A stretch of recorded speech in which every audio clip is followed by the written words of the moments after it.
നമ്മുടെ ഐവറി പെറ്റൂണിയയിൽ ഒരു white patches പോലെ ഒരു ഇൻസെക്റ്റ് വന്ന് പിടിച്ചിട്ടുണ്ട്.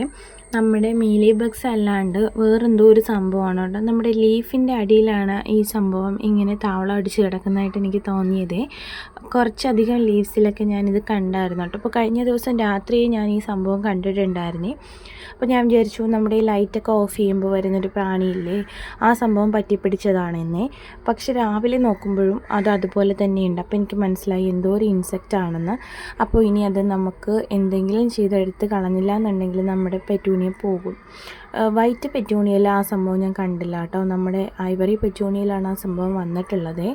ഏതെങ്കിലും ഒരു ഫംഗിസൈഡ് കൊടുത്ത് നോക്കാം കേട്ടോ, എന്താ രക്ഷപ്പെടുമോ എന്നുള്ള കാര്യം അറിയില്ല. നമുക്ക് പെറ്റൂണിയൊക്കെ അങ്ങനെ അധികം പെസ്റ്റിസൈഡോ ഫംഗിസൈഡോ ഒന്നും കൊടുക്കാൻ പറ്റില്ലല്ലോ, ഭയങ്കര സെൻസിറ്റീവായിട്ടുള്ള പ്ലാന്റ് അല്ലേ.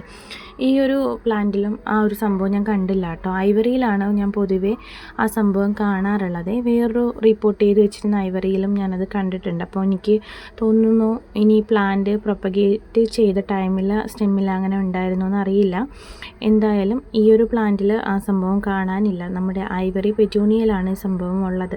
അപ്പോൾ നൈറ്റ് സമയത്ത് എന്തെങ്കിലും പെസ്റ്റിസൈഡോ അല്ലെങ്കിൽ ഫംഗിസൈഡോ എന്തെങ്കിലും കൊടുത്ത് നോക്കണം. ഇപ്പോൾ ഞാൻ കുറച്ച് ഉഴപ്പിലാണ് ഇതുപോലുള്ള സംഭവങ്ങൾ കൊടുക്കുന്നതിന്.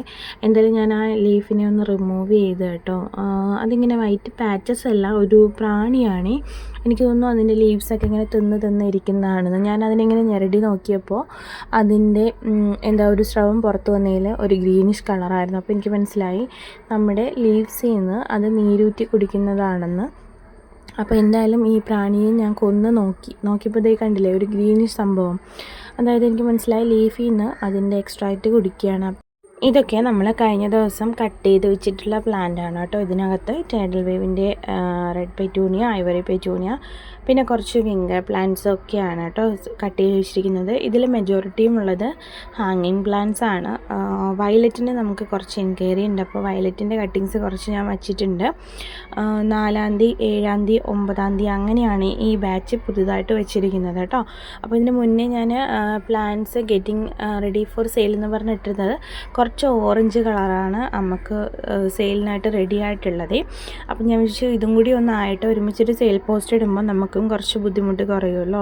അല്ലെങ്കിൽ നമ്മൾ രണ്ടായിട്ടൊക്കെ ഓർഡർ എടുക്കണം, അയക്കാനും കുറച്ച് ബുദ്ധിമുട്ടാണ്. അപ്പോൾ ഞാൻ വിചാരിച്ചു ഒരുമിച്ചൊരു സെയിൽ പോസ്റ്റ് ഇടാനേ. ഇതൊക്കെ വന്നിട്ട് നമ്മൾ കഴിഞ്ഞ ദിവസം ഇങ്ങനെ മഴയെ പ്രതീക്ഷിച്ച് താഴേക്ക് എടുത്ത് വെച്ചതാണ്. എപ്പോഴും പൂക്കളാണ് നമ്മുടെ വിംഗ പ്ലാന്റ്സിനകത്ത്.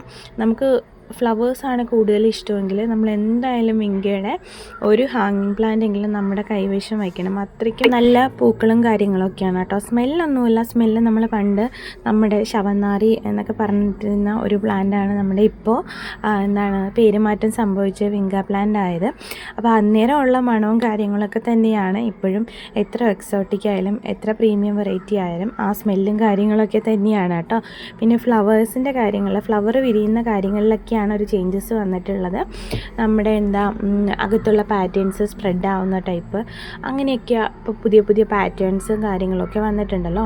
അപ്പോൾ ഇത് കഴിഞ്ഞ ദിവസം എടുത്തു വെച്ചിട്ടുള്ള കട്ടിങ്സാണ്. എന്തായാലും കട്ടിങ്സിനെ നടാനായിട്ട് ഞാൻ കൊണ്ടുവന്നിട്ടുണ്ട്. അതൊരു അടുത്ത വീഡിയോയിൽ ഇടാവേ.